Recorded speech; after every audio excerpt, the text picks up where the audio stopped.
I'm a community organizer first, so what I'm going to ask you all to do while you're listening to me, if you can hear my voice, is clap one time if you can hear me. Clap 2 times if you can hear me. Clap 3 times if you can hear me. See how noise brings silence. All right, cool.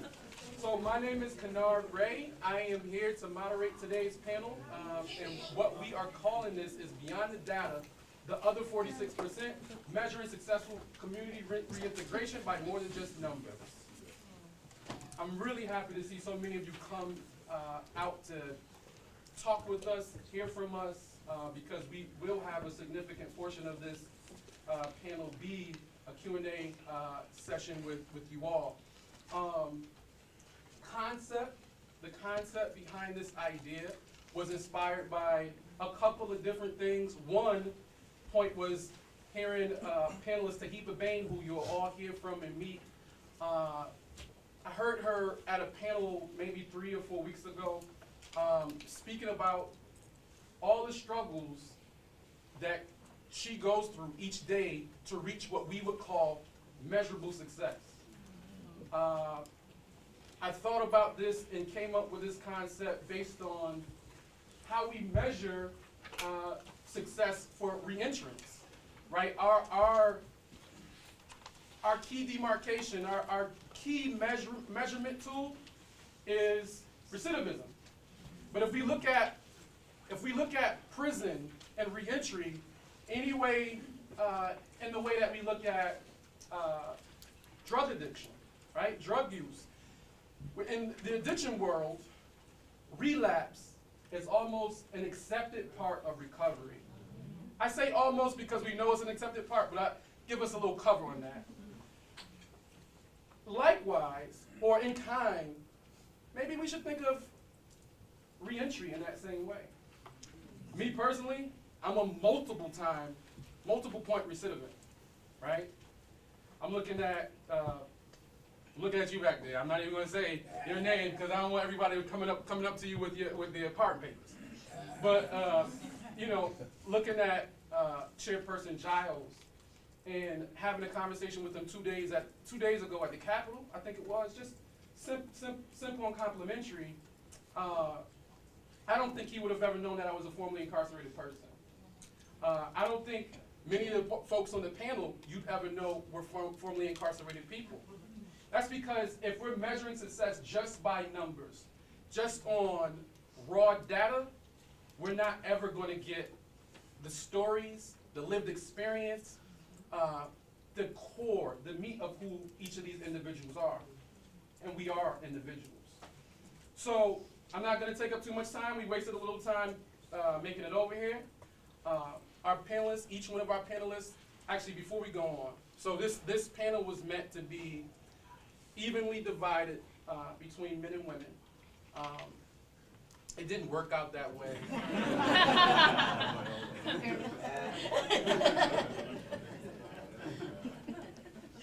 But for a reason. The reason is one of our dear friends and one of our panelists had a loss in his family. So I just wanted to make sure we're starting this off with Fred Hodges in mind, and with his contributions to our community in mind, and we don't forget about that. But I'm actually going to allow the panelists to introduce themselves. I don't have a timekeeper or a clock other than my phone. So anybody ever seen Showtime at the Apollo? When that 5-minute mark comes up, I'm going to need somebody to be the Sandman, because all these people can talk. We're going to have to keep them in check today. But they have really powerful stories to tell us. And so I'm going to start to my direct left with Tiheba Bein. Tiheba, you have 5 minutes to talk to the crowd about how you've been successful and how you measure success. Good morning, everyone. As everyone knows, my name is Tiheba Bein. I am formerly incarcerated after 10 years of federal prison. I came home to re-enter into society expecting to become a pillar of society again, with everything that I've done behind me, because of the simple fact that I felt that I paid my dues. However, that was not the case and still is not the case. But within that, I have accomplished a lot of things, and I'm still working towards achievements. I graduated with my bachelor's degree, well, first with my associate's degree, and then with my bachelor's degree just last year. I wrote a chapter for a book called Race, Education, and ReIntegration, Returning Citizens. I speak on panels. I've been on platforms at NYU, the National Action Network. I was the valedictorian, by the way.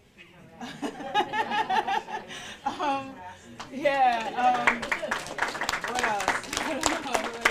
I reunited with my family. That's first and foremost because my family I had 3 agendas when I came home, which was school, family, and business, right? And my family, that's an ongoing process. However, it has been a struggle because my kids, when I left them, they were 10 and 4. When I came home, they were 17 and 14. So they didn't know me and I didn't know them. So that was point number 1, to get to know my children and have my children get to know me. Not saying that I am going to come home and dictate to you and say to you, I'm your mother and you're going to have to do what I have to do. Yes, I'm their mother, but they didn't know me as their mother, in that sense. So it was a work in progress, and it's still a work in progress, and we broke ground just the other day with my oldest son. And so that's one part of success. The second part of success is I did complete up and just today my bachelor's degree because I was working towards that. So that's another part of success. I do intend to write a book someday. However, I did write a chapter for a book, and I was offered to do that because someone knew me, and they were doing a documentary on me, and it was like, you have a powerful story. And I was telling them in part of the documentary how one of my professors was my mentor, and he was a man, and he was a Jewish man, and it was like, he's a Jewish man, and it's 2 different spectrums, like you over here and you over there. I said, yes, but we taught each other. So during the documentary, they interviewed him and they interviewed me, and then they wanted to put that in writing. So they had him and I both do a writing piece where it was like interchangeable, and it really came out really well. So I plug, right? Yeah. Get the book. And so that was another part of success. And the other part of success is I mentor formerly incarcerated women and girls, and I do workshops and seminars of empowerment to help them sustain successfully after incarceration, because it's one thing to come out of prison, it's another thing to stay out of prison and to survive. It's not easy, especially when you have children, and if the state have the children. I can go on, he's right, I can speak. However, I'm not going to do that because we have a few more panels. But that's my introduction. Thank you. And just to be fair, still got 1:30 left. But it's okay if you go on. Before you go, Ayishea, this was brought up by Diane Sapina. Would you mind standing? Because I know we have folks in the back that can't see you. It might make it a little hard for them to hear. Is that okay? I'm really loud. What? It's okay. Go ahead. Your comfort. Your comfort. My name's Ayishea. I am also formerly incarcerated. I served 8 years. How have I been successful? My goal was to come home, get custody of my son, which I am. He's graduating from high school this year. Preparing him to go to college. I am a current student here at Central, and I will be graduating in May. Okay. And I want to move on to get my master's. And the first thing is I'm free. Yeah. Not just from behind bars, but mentally and emotionally I'm free in that aspect, because there are people that are outside that are not free. To be who they are, to have a voice, and to tell a story, because we all have stories. And how I measure success is the fact that I was able to work for the city of New Haven and serve the population to where I once served. So I was in the facility and I stayed there for 2 years in New Haven Correctional Center, and I worked with the men at the American Job Center within the facility. So that's how I measure my success, when I can give back what was given to me. People gave me hope, some of the staff gave me hope, and I give that to other people. That's how I measure it. When the client is sitting in front of me and I'm able to not be judgmental, to have empathy, and to understand, because they can sense that. We are people that's made mistakes. I separate that from what I did and who I am. And that was hard to do when I first came home. You know, you go inside, you're identified as a number, you're acknowledged by your last name. Those things are not normal. So to come and reintegrate into society, to try to find your ground and find out where you belong, that's how I measure my success. I've been able, every obstacle that has come in front of me, I've been able to overcome them. Even applying to Central, I got into Central, but when I applied for the social work program, I was denied because of my record. And then I had to go over and have a meeting, which turns out great. So, because I get that. People fear what they don't know. If they see something in black and white, they don't know. All they know is what they're reading. They don't know who you are as a person. They don't know anything about you.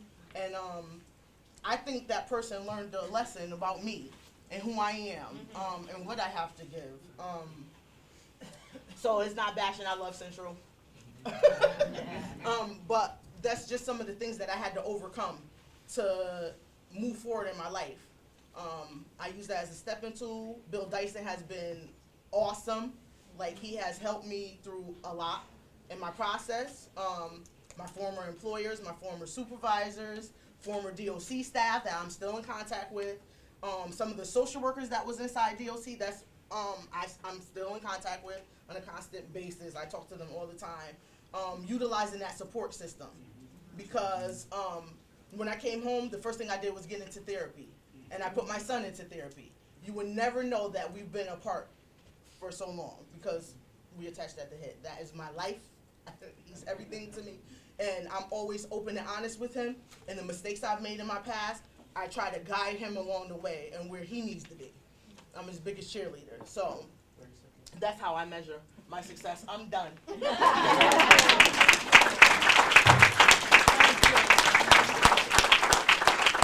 And Cindy, before you go on, I just wanted to make a quick footnote. This is particularly for the panelists. This is a space you're with friends, even though you may not know them. Don't edit yourself, and don't excuse when you feel like Central did something wrong, when their policies are so screwed up that even though you're on a path to betterment through education and you were denied, that's a bad policy. You're not a bad person for saying that there's a bad policy in place. And the reason that this panel was put together in this way is so we could call that stuff out directly. Yes. Sandy, you're up. Yes. So I'm Sandy LoMonico, for those of you who don't know me, but there are a lot of familiar faces in here, so thank you for being here. I want to ask a question. How many people in here are formerly incarcerated or impacted? If you could just raise your hand. What was the second name? Or impacted. Or impacted. Thank you. And the reason why I asked that question is because it has to do with how I measure success. Is for a very long time, so I was impacted by the, sure, I'll stand up. I'm the quiet talker. So I was impacted by the justice system, the school to prison pipeline. I was diagnosed with ADHD and then thrown into juvenile detention centers, and I thought that I was out of the system, and then a couple years later, crisis happened and I was introduced to the adult system. Louder? Okay. Yes. Actually, if you want, you can saunter through the lane. These people want to hear you. They can't listen. The comment, this man, what's your name? William Outlaw.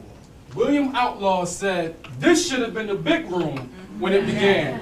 So, you know, before the round of applause happens, treat it like it's the big room because everybody that's here came to hear you and your fellow panelists. Okay.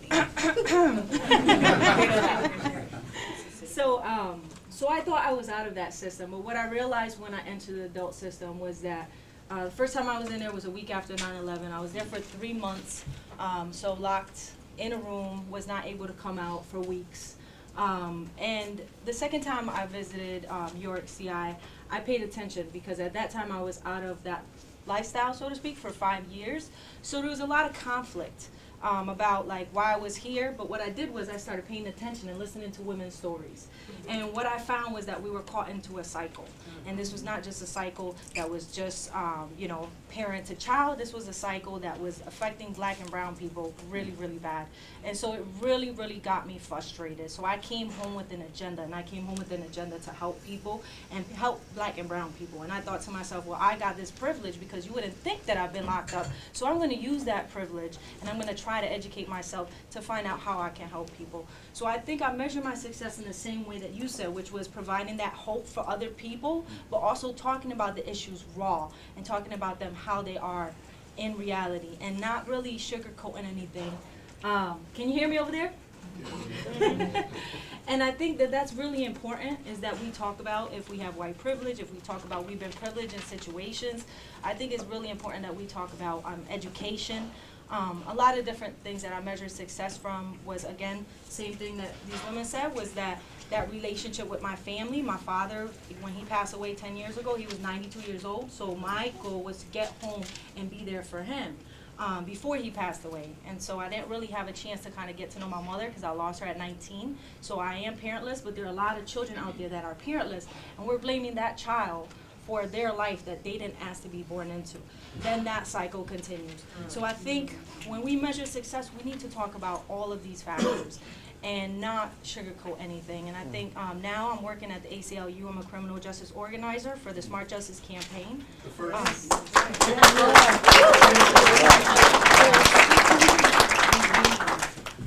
But I kept going to school and I kept fighting, and I feel like a lot of people, it's not embedded in our families that we are to go to school, we are to go to college. It's not an expectation for you to finish even high school. So, you know, I saw a lot of that in my community, in my neighborhood, which is right down the street, right here in New Britain, Connecticut. And so, you know, I think that is really important for us, again, to speak about these issues raw. And I measure my success by how much hope I can provide for other people and how I change lives and how I build leadership around people around me. Thank you.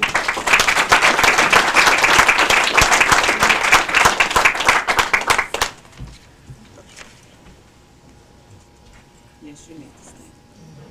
Yeah.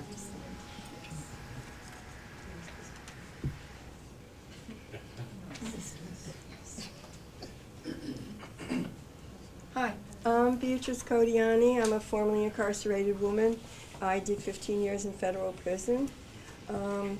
I measure my success, but I'm not going to tell you why in a minute, but I also have to tell you that I couldn't have been successful without my family standing by me, giving me a place to live, because when people come out of prison, before anything, housing first. Housing first, because if you don't have a safe, stable place to live, how can you get mental health treatment? How can you find a job if you're on the street carrying your bags around? So my family came first. Also mentors like Terza Kemp, who was the mayor's reentry initiative in New Haven, and also Clifton Graves. People who believed in me. I also have to say Andrea James, who was a formerly incarcerated woman. I wasn't in prison with her at that time, but she heard of my advocacy, because I've been an activist for 50 years and an advocate for like 50 years, and invited me to help co-found the National Council of Formerly Incarcerated Women and Girls, and chose me as a board member. Glenn Martin, who started Just Leadership USA, absolutely amazing training. He recognizes leaders from across the country and brings them together to help expand on their skills. So I have to, people who believed in me. Dr. Sandy Martin, when I was at a New Haven Reentry Roundtable meeting, and I didn't know what to do with my life. I never heard anybody in prison say, I'm going home in 2 weeks and I can't wait to come back. We hit the ground running, and then we get beaten down. I tried for a year and a half to get a job. nobody would believe, take a chance on me. I said, did any of these people in these service providers in this room actually hire somebody, had a felony conviction? And Dr. Sandy Martin came up and gave me her card and had this idea for starting a website for professionals, primary professionals who work in the fields of reentry and criminal justice reform.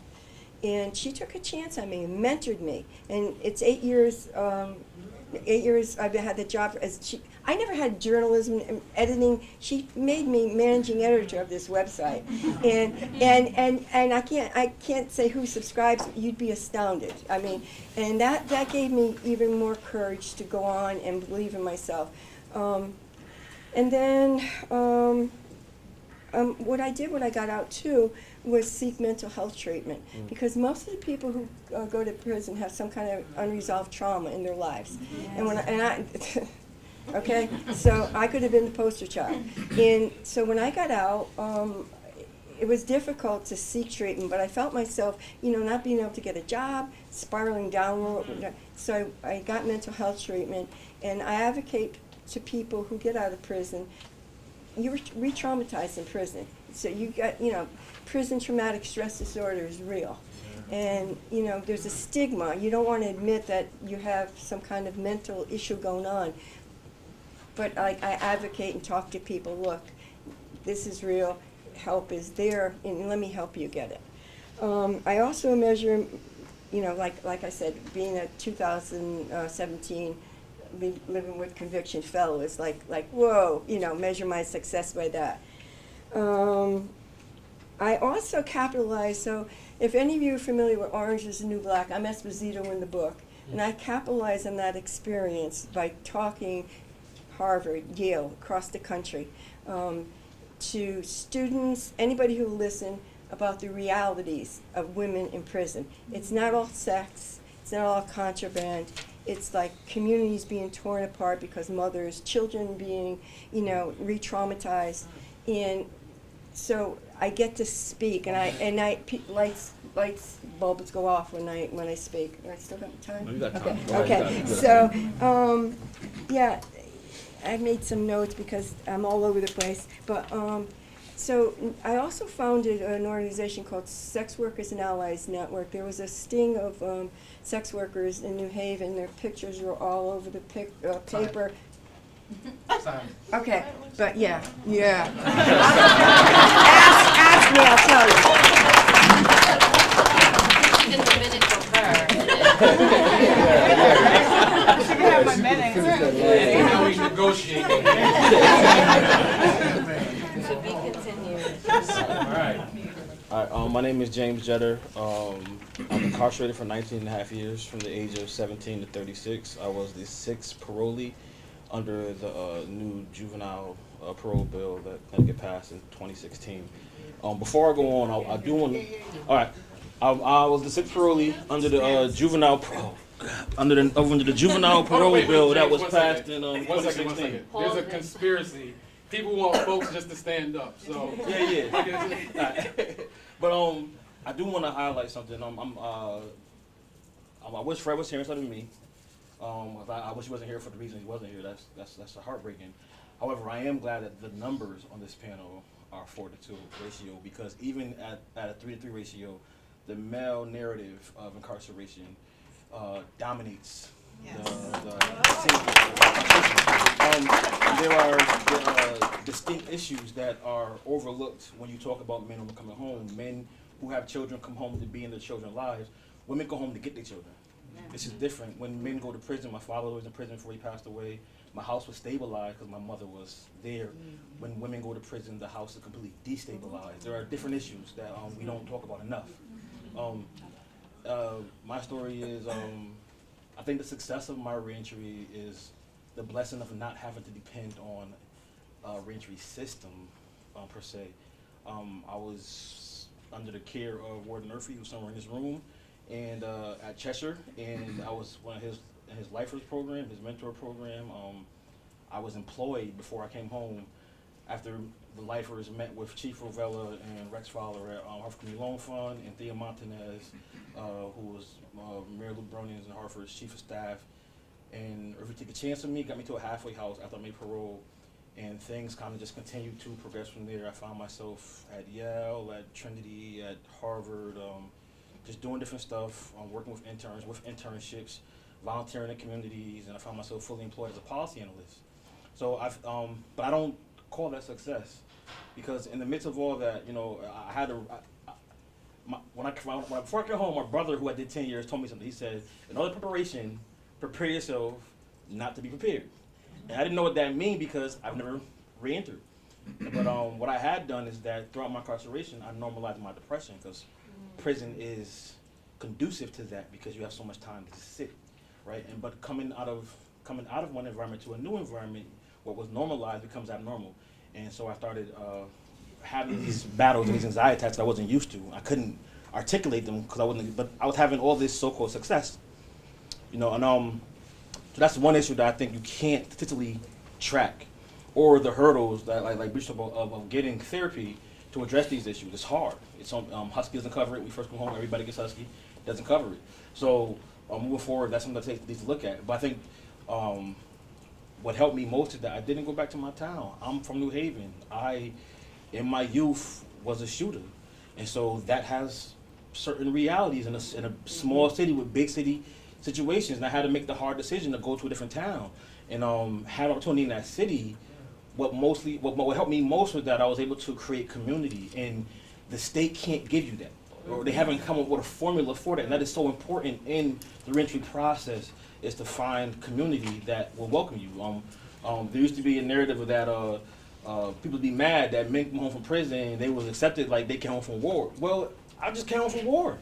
I came home from a 20-year war. I'm not looking to have a hero's welcome, but to find acceptance, you know. And so to be able to reintegrate into community and have it, and to be able to define that, where I think we've surrendered so much to the state.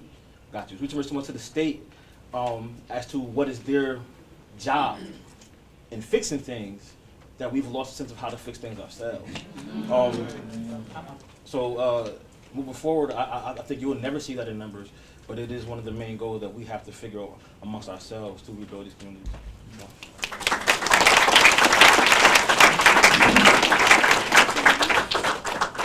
Good morning. Good morning. My name is Kenny Jackson.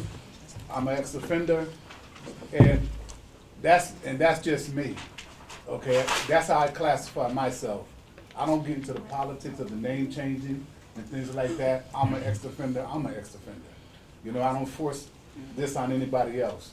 Okay, I also created Ex-Offenders Alumni Association, because when you go to any institution, those who've been to college, your college has an alumni association. I've been to School of Hard Knocks. All right, so I created an Ex-Offenders Alumni Association. And as far as success goes, me being here at the table is a success. Me being alive is a success. Okay, me being able to give honor to God is my major success. Because Fred, they talk about Fred, God bless his soul. He was my partner in crime coming up in Father Pan's village. You know, we took so much. Me and him was out there with guns on our side, dope in our pocket when Ronald Reagan's people came through. Okay, and after that, we was in the, Father Pan's village was in the magazine, you know, being labeled as one of the worst projects in the country. Okay, so if you come through that, that's a success. You know, me being a taxpayer is a success. Me being a registered voter is a success. Me being a homeowner is a success. Me being able to go back into the same prison that I locked up and counted at, and talking to brothers in that prison as a vision of hope is a success. Me being able to give testimony, me and my team, me, Fred, and Daeed, and other brothers who did a lot of time to change the law. Okay, so these brothers who was affected by being locked up early on in their life could get a chance to give some of that time back and come home is a success. Me being able to pick my son up in April after him being locked up for murder after 21 years and slapping a stamp on his head and bringing him down to North Carolina, relocating him where he's working right now and getting a raise and going after being a supervisor is a success. But before I took him to North Carolina, I was on the panel in Hartford dealing with homelessness, and I wanted him to see me in that element. Okay, so Scott Simple was also on that panel. So I introduced him to Scott. All right?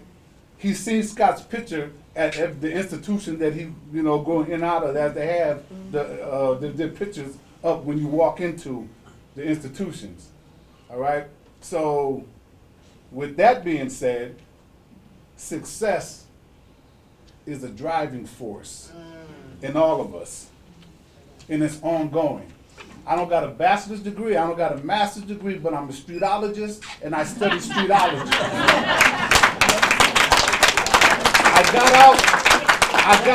got out to change many of the conditions that I created, so therefore I got out with a vision and a plan, okay, and it wasn't to be wavered by temptations of the streets. Okay, that's one thing. If I was gonna do something, I was gonna do it 100%. When I was in the street, I was a straight up G. Okay, so when I got out, I got out to change many of the conditions that I created and to be examples.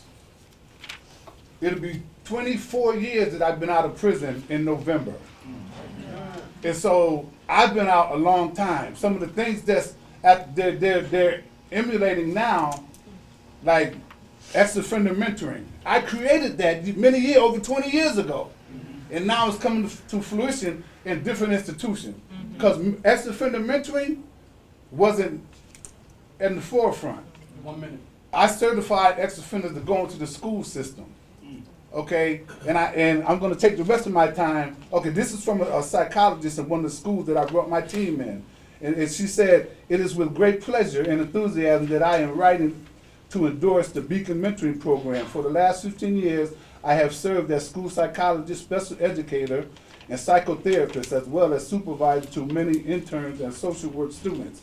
I hope my perspective will be helpful to you to evaluate the exceptional program. My first contact with the program mentors was during the spring of '09, when they came to work at the inner city school at which I served as the head psychologist. The mentors worked with students from a variety of challenges, impoverished background. There was often conflict and occasional confrontation between students and staff. While setting limits, the mentors consistently managed to respond consistently with respect and compassion to each of the students with whom they worked. The mentors were frequently asked to help with crises involving arguably. We're gonna cut it. Okay. We're gonna cut it. Okay. But it's very, very powerful, and I actually wanted you to start off with that when we talked about it. But yeah. We're gonna figure out a way so everybody can hear all Do the that. Q&A, somebody asked me so I can see that. Yeah. Thank you to all of our panelists for presenting and starting us off right. To James and Kenny's point, and actually Beatrice is looped in there about community, right? Kenny demonstrated and spoke to what he's done to be a part and galvanize community. James spoke to the need for community, not having it. Something that the DOC, CSSD, or any of the systems in place can replicate for you, or create for you. And Beatrice spoke to the need for family. Like that was her first measurement of success, having family. And for folks who don't have family, right? If you're coming home to not having family, like to what Sandy spoke to, right? To having your parents not here, to being essentially a ward of systems, not just one system, but of systems. Because Sandy, James, and I know Sandy and I were in Long Lane at the same time. We took right. We were all in a unit at the same time, right? And we're the same age, so we graduated. It's funny. I'm glad we all laughed at it, but we graduated through systems, right? So it's important that we understand the human aspect of what helps people reintegrate, what helps people grow. That community, just like if you've never been affected directly by mass incarceration or just impacted by imprisonment, you know that you need community. So do we. So getting into the discussion, first question to the panel as a whole. We have 10 minutes total to tackle it. And I'll go right through it, bless you. As technology and modern science move us to be much more dependent on evidence-based research, what do you think this data has missed in criminal justice reform? And I'll offer that up to anybody in the panel who wants to tackle that first. I say qualitative data. Because qualitative data gets to the rawness and to the problems of the people. The quantitative, the numbers, it just scratched the surface. But the qualitative, the focus groups, talking to people, you can't address a problem if you don't know the problem. And the only way to know the problem is through qualitative data.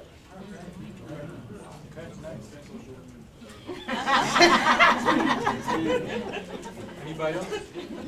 Yeah, well, I think creating a database of success, flat out, like we're talking about now. You know, we go back and they sometimes they stereotype us based on our criminal record.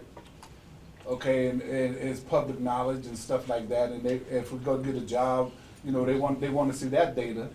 Okay, so now we need to create some consistent databases that has those successful entities that shows that people can change. And I really, really appreciate that part. And Andrew just made himself appear right at the right time.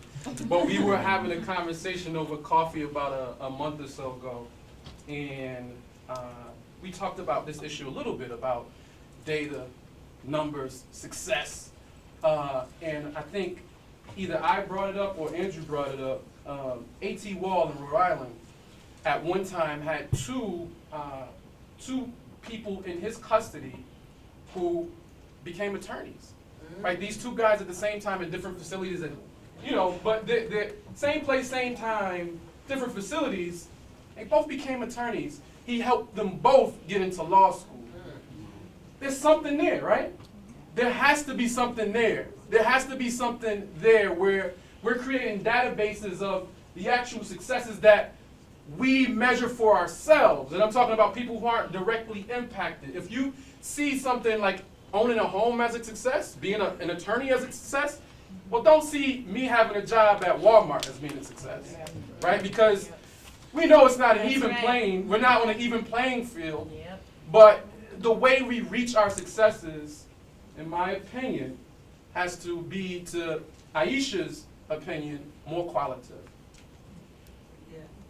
Yeah, so I think one of the larger issues with quantitative data is that it denies us the imagination that is needed to envision a new system. It denies us the imagination that is needed to envision a new system. Quantitative data is academic and it's highly misused. It's weaponized for whatever political reasons often, whereas so you know I'm sure everyone here has experience where people will call you and ask you to come talk about the hurdles of employment. They want your information. They want to extract something. They don't want you, right? And so even the state is the state will hold every second chance and give someone a chance, but the state won't give you a chance, right? And so locking out those who are most prosperous from the conversation and denying them the legitimacy of their experience to say that you have something legitimate that is needed at the table in imagining a better system is the biggest flaw in data, because it's in the hands of those who don't know what to do with it. And Kenny and I, Beatrice, definitely. Kenny and I had a conversation similar to that before coming in here. Is numbers can either be used for you or against you. So depending on whose hands they're in, who's actually ushering these numbers forward, really depends on what success looks like on the other end. Beatrice? Yeah, it kind of disturbs me about the data that's put in. In my case, my data would show that I was at a high risk for recidivism, and that's bull crap. It wouldn't have shown that I'm very proud to be a neighboring resident at Yale Dwight Hall. I mean, it would have me be a failure. It would show that I was going to fail. And how do you like me now? You know?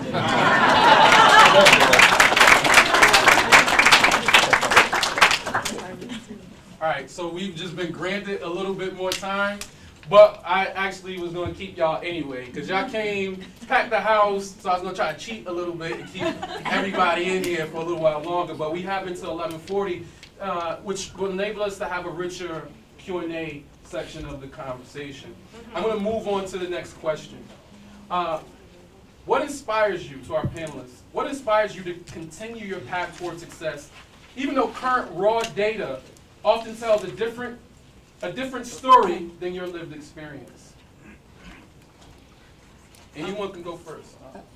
What inspires me are the women I left behind in Danbury and the men and women in prison now, because I feel that their voices are taken away or at least silenced, and it's up to me to speak the truth, my experience, their experience, and to let people know of mass incarceration. And the system doesn't need to be reformed, it needs to be abolished.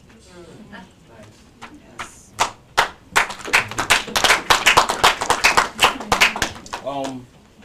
For me is that prison is not rehabilitative. I think the most rehabilitative thing going on in prison right now is what's going on in Cheshire with the Vertu and when that Warden Murphy, the True Unit. I've seen it. I've seen the change in not just the men in the program, but in the staff in the program, where they are saying that something human has been given back to them, right? And so it's really transformative. But that wasn't my prison experience. So learning was real at first autodidactic. It was just me desiring to examine why I'm here and how I got here and what brought me here and what systems were at play and what part did I play, what is my responsibility. And I had a lot of time to sit and think about that, right? So leaving, I left with this, I owe something. I know the detriment that I created. I know the detriment that was done to me, right? And so in that, I owe, and I am owed. I owe my community, but I'm owed a community, right? And I've never been a person who lacks confidence. So I believe I actually have solutions that are needed, and I won't give up on that. So that drives me to just continue. Yeah, and like you said, prison is just a warehouse. It's not there to rehabilitate you. All right, because being on the inside, not just here in the state of Connecticut, but also in Michigan, all right, it's just like the streets, so to speak. If you want to tell you the truth, if you want to get high, you can get high. If you want to have sex, you can have sex. Okay, a lot of things that's not talked about, but you know what? I'm not on parole, so I can say what I want to say. And it's a system, okay, and systems are meant to have flaws. All right, but us being part of that system don't have to be flawed if we choose not to be. But sometimes if you fall into that way of life, then when you do get released, you have that thing called the furlough mentality. And I had that a number of times when I got out, because so at the end of a furlough, it's time to go back. All right, but the last time I went in, okay, I was so far away from my support system. When I was here in the state of Connecticut doing time, I took being locked up for granted. I'm with my boys, I'm doing this, I'm doing that, so I'm not reflecting, I'm not really missing anything. But when I went out in Michigan, now there's distance between me and my support system. And I was facing so much time, by bringing drugs on the plane. So every state that I flew over, I could have got a warrant for. See, but God saved me from that. And my grandmother told me, because she used to sit on my bed and cry, ask God why did he take me from him? And God told her, I got work for him to do, so I had to put him away. And I'm doing that work now. Okay, I want to just go back a little bit to the success part and bring it into inspiration and community altogether. Throughout the time of me going through and achieving all the things that I've achieved, Kennard mentioned how he heard me speak and talked about my struggles. Well, during the time that I was in school and I graduated and, you know, wrote these books and did the documentary and everything, I was going through a hard time. I held my sister's hand when she had breast cancer. Up until the last day, I even officiated her funeral. I wasn't working, so my jobs in between, and that's what he was speaking of, my jobs. Well, my jobs was what I made it to be, because like, you know, we are not offered jobs. We're not given opportunities. James said the state will extract from us, but they're not willing to bring us in and to help us in the sense of, you know, employing us and giving us housing and allowing us to vote without a fight or waiting a year or two or going through some type of rigmarole to actually receive our citizenship rights back, as our civil rights back. So throughout all of that, it was a struggle. It was really, really hard. So success is an all-encompassing of everything that I do, even up until now, sitting here talking to you people, because of the simple fact that if it wasn't for the tenacity that's inside of me, and the fact that I know that I don't have an opportunity, I don't have a choice to give up, because if I give up, there's so much more behind me that gives up as well. It's not just me, it's my family, it's my 2 sons, it's the people that I left behind. I left a whole family behind in prison that looks up to the people that's outside of prison right now and that come and talk to you people to hear and to get an understanding of what it is that we go through. What inspires me is the struggle that, you know, what keeps me in moving towards success and achieving success every day is giving hope. That's why I mentor the women that I mentor and the young girls that I mentor, to see their face light up, to hear, they see me and they say, she don't know what she's talking about. She never been through anything. Until I open my mouth and I tell them what I've been through, they be like, oh, I'm sorry. And then I can relate to them, and then they're well receptive. They're understanding. They say, okay, well, she understands, so if she can do it, I can do it. Because my beacon of hope, when I was sitting in York, CI, was a lady that came and stood in front of me and said, I sat in the same seat y'all sat in. I sat in the same seat y'all sat in. The officers know me, and they knew her well. And I said, what? No way. You know, and that right there was a turning point for me. I spent 10 years in a federal prison, and I didn't get it right then and there. It stuck with me, but I didn't get it because I still was rebellious, right? So when I came home after spending 10 years in prison, the federal prison, and I came home thinking that the community would embrace me after, you know, everything that I've done. My family had one eye open, one eye closed, looking for me to do and mess up all over again, to go back into my old lifestyle of drugs and criminology, right? Wasn't happening. Just the other day, I work as, I got fired, or terminated, they want to say, right? I got terminated December 29th from working at Hudson Link. Hudson Link is an organization in New York. By the way, I'm from New York. Let me backtrack. I'm from New York originally, right? That actually hire formerly incarcerated men and women to go back into the prison system to help with education, and I was an academic advisor, coordinator. But because I didn't get cleared to go into Taconic prison, and I don't know why, and they still haven't given me a reason as to why yet, they terminated me. And I was surprised. I was like, well, wait a minute, you know, that's weird, because they pulled me, they like did a headhunter. They saw me graduate, they spoke to me, they offered me a job for academic coordinator. I accepted it because I'm thinking, perfect job, right? Because this is what I long to do, this is what I'm working towards. Perfect. So 4 months after me getting hired, I got terminated. So now here I am unemployed, fighting for my unemployment in New York, a whole bunch of mess. It's okay. So I took on a paper route. You know, There you go. I took on a paper route, right? So the paper route, it was weird because I've never done a paper route, even as a child. Like, who does paper routes these days, right? So I never done a paper route. So I take a paper route, and I'm new to this, and I'm like, wow, okay, great.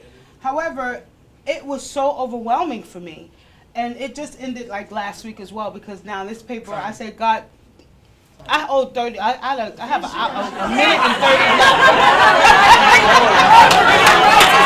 That's my right. That's my right. That's right. We don't like those politicians.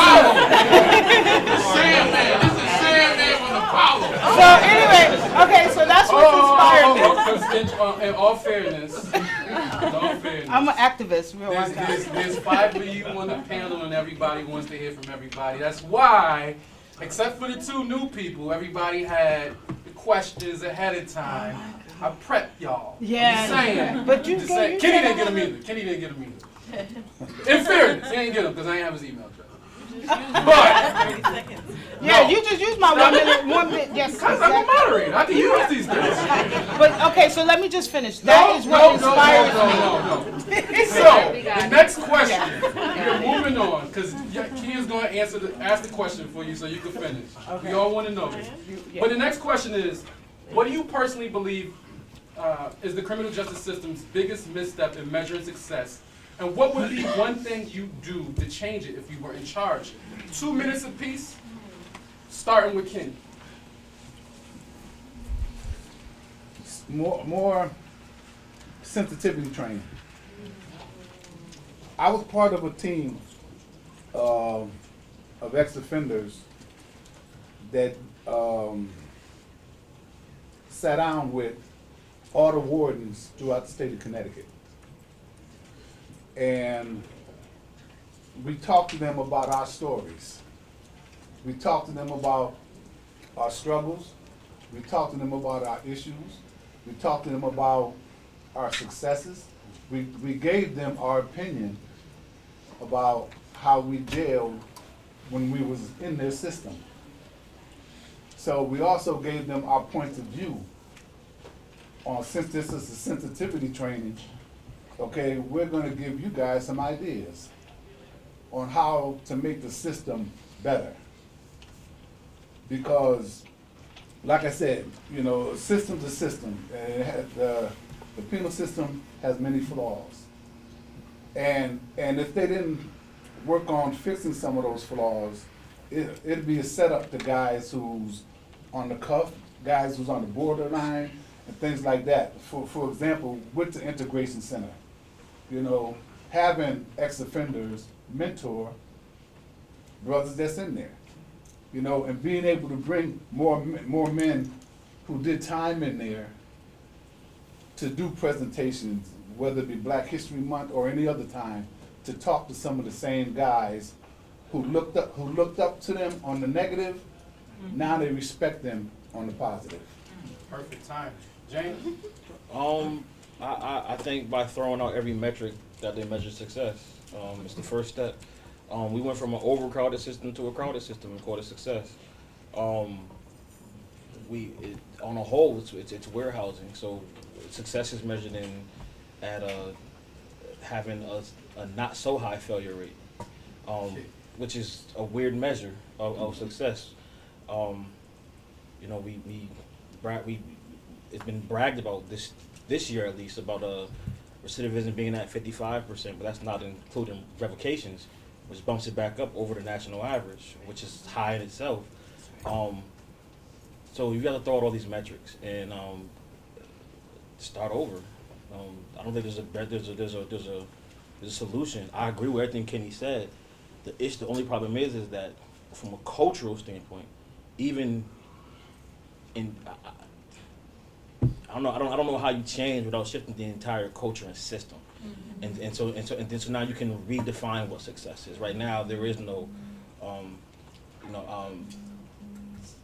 I guess success of this panel, but I don't like the individual narrative, because the individual narrative almost always highlights extreme successes or extreme disasters, and all the real atrocities are in the mundane. You know, that's where you see it. And so I can't even come up, as long as it's this current system, you can't. Like, Perfect, man. Perfect. No problem. So, what do you personally believe is the criminal justice system's biggest misstep in measuring success? And what would be one thing you'd do to change it if you were in charge?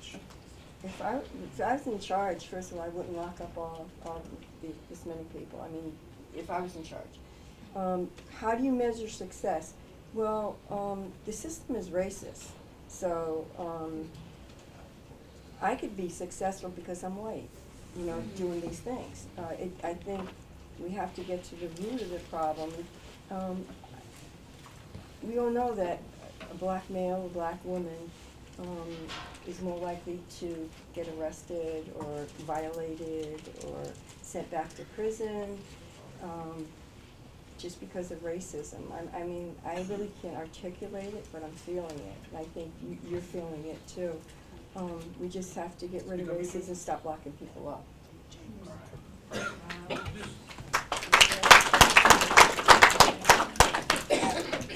Sandy, speak up. Okay.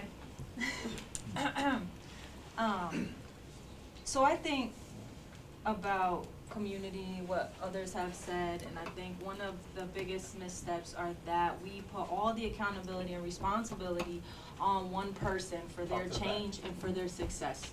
And so I feel like when you're doing that, you're isolating all the issues outside of that person that have contributed to the decisions, the behaviors, the outcomes of that person on only that person, and not really putting any accountability on community or systems that have played into part, whether they've been successful with the person or not.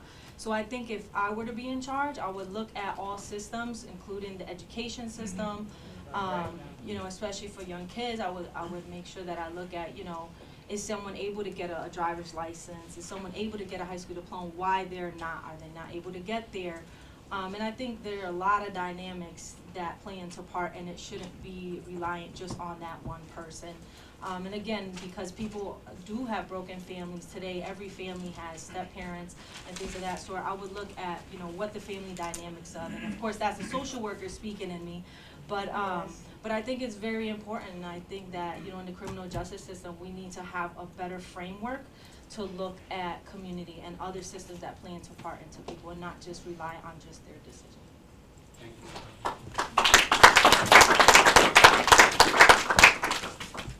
I feel like the system as a whole is a failure, because we're all sitting up here and we all have individual success. But as a whole, I don't think that the system is built that way. I think that it should be more trauma informed care. When I go into the prisons to do groups with the women, that's all you hear is trauma.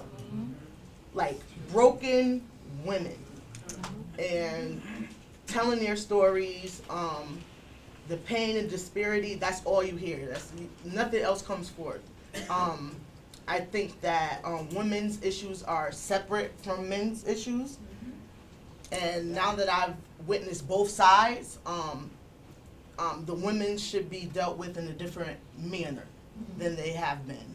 I think that how can you run a facility, a correctional facility, the same way that you run the men's facility? That doesn't even make sense. When the needs are very much different. And that was evident. I did hospice for 6 years and sat with other inmates while they passed away.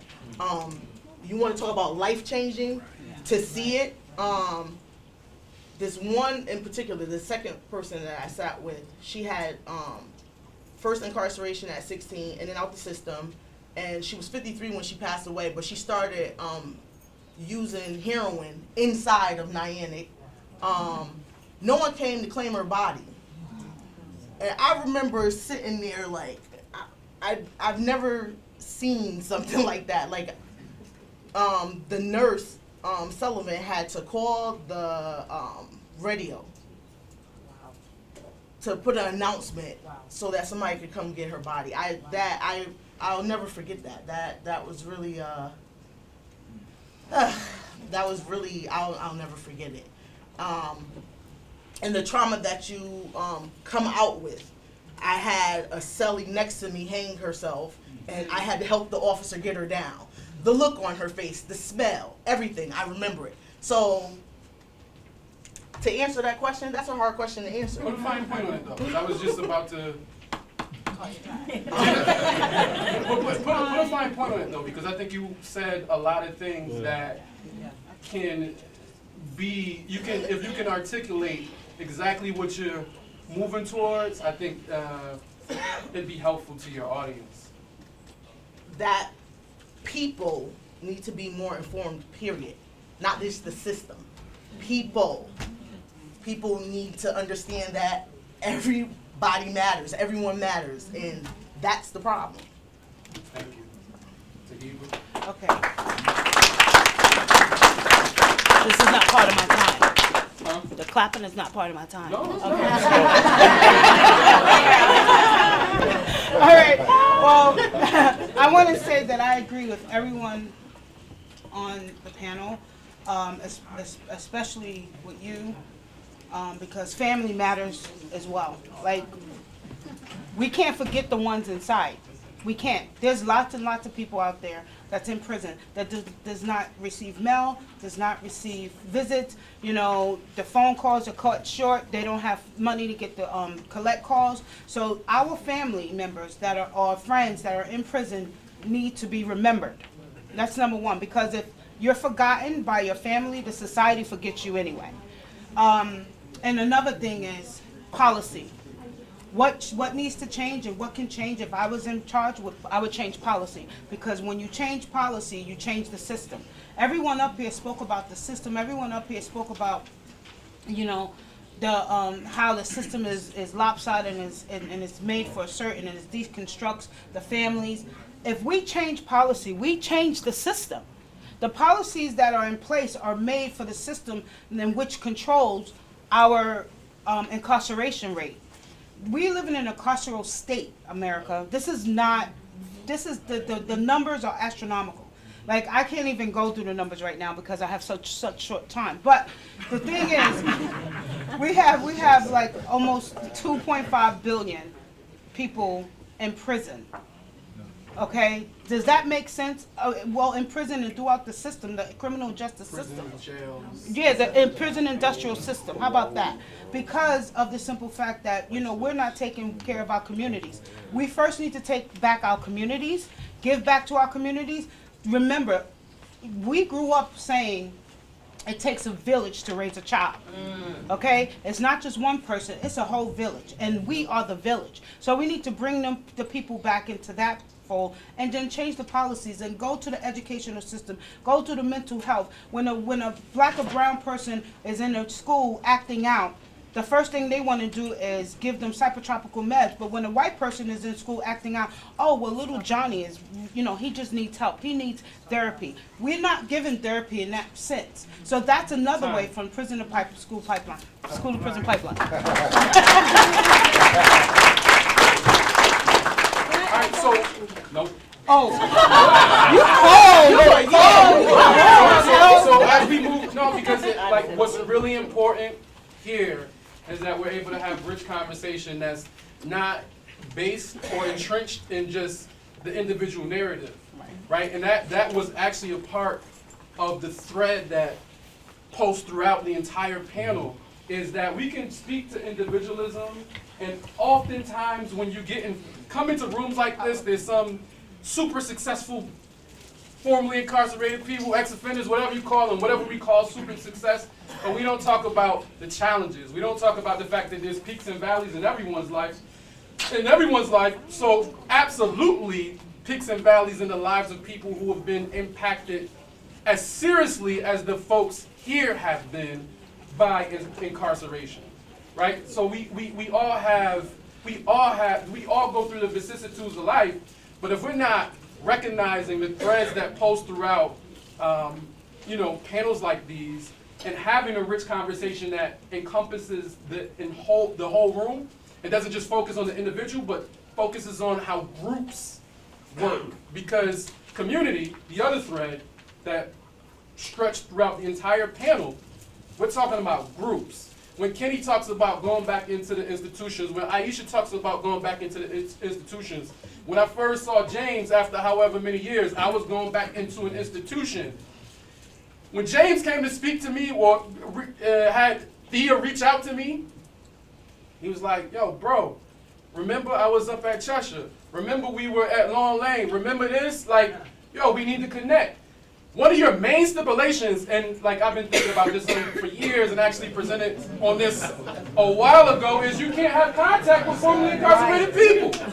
So if he can't have contact with me, or if I can't have contact with him, and we replace real communities, authentic communities, with something that's fake, right? Something that's false. Going to probation, going to parole, going to whatever programs you've been put into. Just to be clear, I didn't go to any programs when I got out. I refused all of them. I said you can lock me up instead because I'd be wasting my time. I know a lot of you are providers, I apologize. But I'd be wasting my time to come to your program to tell me how to be me. When in my community, the richness of my community, I can learn from the guy who learned how not to go back easier than I can from you.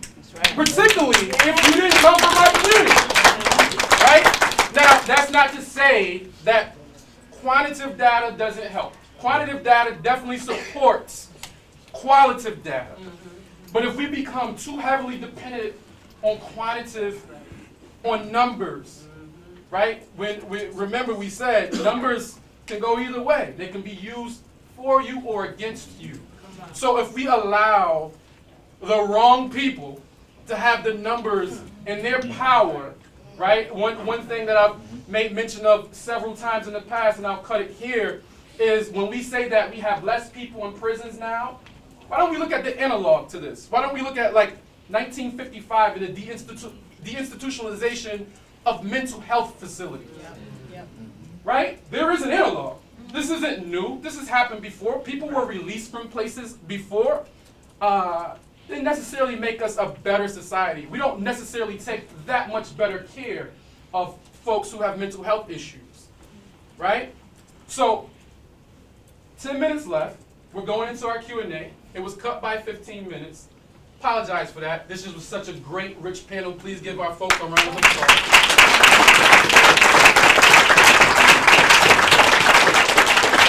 I'm going to cheat again, just like the way I didn't go to any of my programs. I'm also going to pre-select someone because he had his hand up during the time. You really want it, right? Hey, look, yes. You can be next. Maybe we should take stat and limit the question to just make it really brief and 2 respondents. So give me 5 people. 1, 2, Anderson, 4, 5. I'm sorry.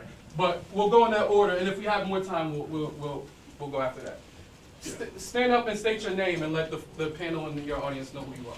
I'm Andre McGuire. I have actually spent 6 years up at Osborne, and I've been home since 2010. But the thing that stood out to me when we first started out, we were talking about data, and I was reflecting on the conversation, the statement by the young lady, Ms. Jahazi, at the beginning. Where we are is exactly perpetuated by where we have been. She told us from her conversation, that we started out in slavery, and there were individuals, the majority, who wanted to make sure that they were able to profit off of us. They soon, when slavery was over, they switched to sharecropping again so they could profit off us. They soon switched from sharecropping to criminalization again so they can profit off us. And believe it or not, right now, they're using data to switch to reentry so what? They can profit off us. Why do I say that? I say that because when I look at all of the organizations that have reentry things, they ain't run by none of us. We ain't got no job. You can't convince me that you don't have the knowledge to do this. You know, I've had people where, you know, you have to have a degree. Well, I have a bachelor's degree, I have a Juris Doctorate degree, so why is it took me 5 years to get a job? You know, and mind you, everybody wanted my information. I volunteered as a co-chair for the Connecticut HIV Planning Consortium. They make determinations about what goes on within this state when it comes to HIV. I also volunteered, and I'm a co-chair of the Greater Hartford Round White Planning Council. I also was one of the assistant pastors at the church where I was. And we organized different programs to bring programs into the community to 400 people at a clip. And they were our people. But nobody wanted to give me a job. Yes. They all want me to come and do this. They all want us to do it. They all want us to come in here and sit in the little room so that we know we're going to talk about the opioid crisis, even though this is a reentry thing. And we here talking about reentry and reentrance and what we need to do. Man, I've gone for years, so I'm going to sit down. Yeah, I was going to say,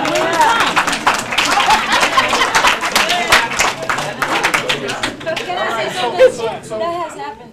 So I just want to say for a second. So I went and I got my bachelor's degree thinking that when I got my bachelor's degree, I would get a full-time job. I worked in the waitressing industry and makeup and things of that sort, and worked 2-3 jobs just to make a living wage, you know? And I got that bachelor's and I still didn't get a job. I started working on my master's, and during my master's, I couldn't even get an internship with my record. And then I almost got thrown out of UConn Health Center. Sorry that I shouted them out because I love UConn, but I almost wasn't able to attend the dual master's program at public health, in the public health program. So, I mean, this is real. It's an issue that needs to be talked about, so thank you for bringing it up. But, you know, there has to be some leniency. There has to be some discussion around that, because we are the experts in this field. Absolutely.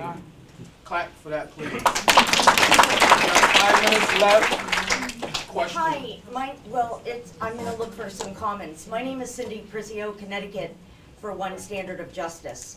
And our organization is a nonprofit civil rights organization. I'm an activist. I'm proud of it. I'm a radical, I've been told, labeled. Not true, but there is a sense of urgency. Our group is pushing back state laws and policies that are bad, governing offenders of sexual offenses. And so my constituency are offenders, ex-offenders, and people on the registry. So whatever we've heard today just escalated by 100 times in terms of the damage, destruction that is caused to this group of people, the perpetual punishment, the lack of not looking at people as individuals. I myself am shunned, ignored. You know me, you see me around the state. People sometimes will actually get up and not even sit near me because of our cause. And I say it's gotta stop. We've gotta end the freaking discrimination now, and there can never be real reform when we're discriminating against any class of offender. And so I'd like to hear I went to a play in New York City, America's Hard. I'm gonna clip it there. Go ahead. Okay, fine. James wanted to Thank you. respond. Thank you. I think that's the toughest subject to tackle. They have one of the highest recidivism rates. Lowest. One of the lowest. I'm sorry, one of the lowest recidivism rates. But they are also they're also housed. So when I first moved to Hartford, I have a policy job around housing. What I noticed is that concentrated in the north end of Hartford was over 700 sex offenders, and they weren't from Hartford. And so I was talking to someone in Hartford's government structure, the municipal structure, and I said to them, you don't have to agree with what they did or like it. I don't. However, you can't address the situation by ignoring it. The lack of treatment, the lack of therapy, to just concentrate them into Black and brown communities, you risk.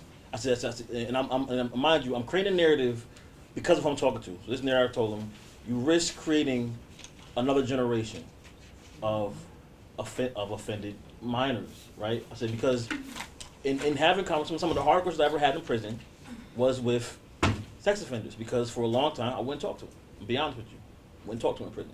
And towards the end of my bid, I just figured I can only grow by dealing with everyone. And so I had a real hard conversation about a guy who was scared to come home because he didn't want to reoffend. He couldn't receive treatment more than the one program they had. He took it 15 times, track 1 and 2. And he said, there's nothing beyond that for me. And I don't have a support system. And that stuck with me because he deserves a support system.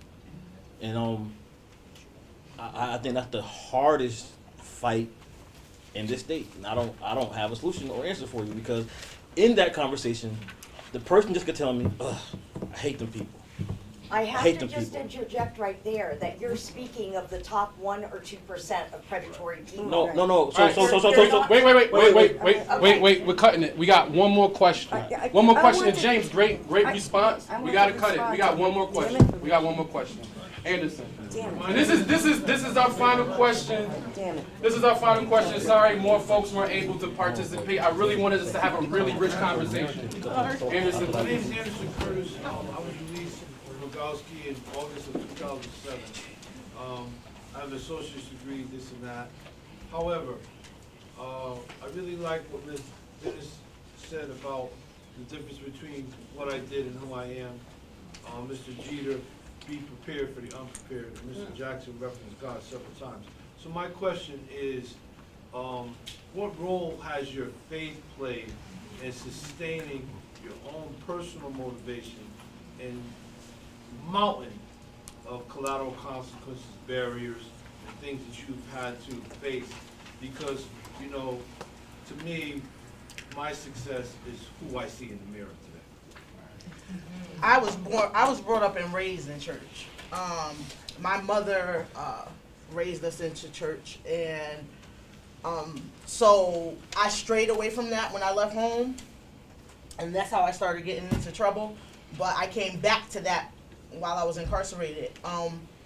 What touched me the most is while I was in assessments in medical, I was watching everybody, like Sandy said, and I asked myself, how did I get here? Not for the actual crime, but how did I get here? Like, how did I land myself in here? My mother, because she was so spiritual, she was like militant. So there were a lot of things, like it was do as I say, that's it, there was no questioning. So don't speak about what goes on in the house, things like that. So these are things that attributed to, I started hanging around the wrong people. I didn't know how to express myself. I didn't know how to communicate. So I started fighting. That's how I started becoming physical. And that's what landed me incarcerated. Me putting my hands on someone. But I learned inside how, through therapy, about how I ended up there. Like I started doing one-on-one with one of the social workers, and she helped me along the way. I saw one social worker weekly for 4 years, and then another social worker for 3 years. So I can't complain about the incarceration because I actually have more now than I did prior to incarceration. So because I can express myself, I don't have to put my hands on anyone. I had some barriers when I came home. I worked 2 minimum wage jobs, but after I got my associate's degree, one door after another door, after another door, after another door, after another door opened for me. So I didn't have that, and I believe that's because of my faith. I believe that. I can't speak for anybody else. So. All right, so that's our time. That's our time. I have people looking at me sweating like we gotta get out of here and move people around. Thank you. Thank you. Thank you. Nice job.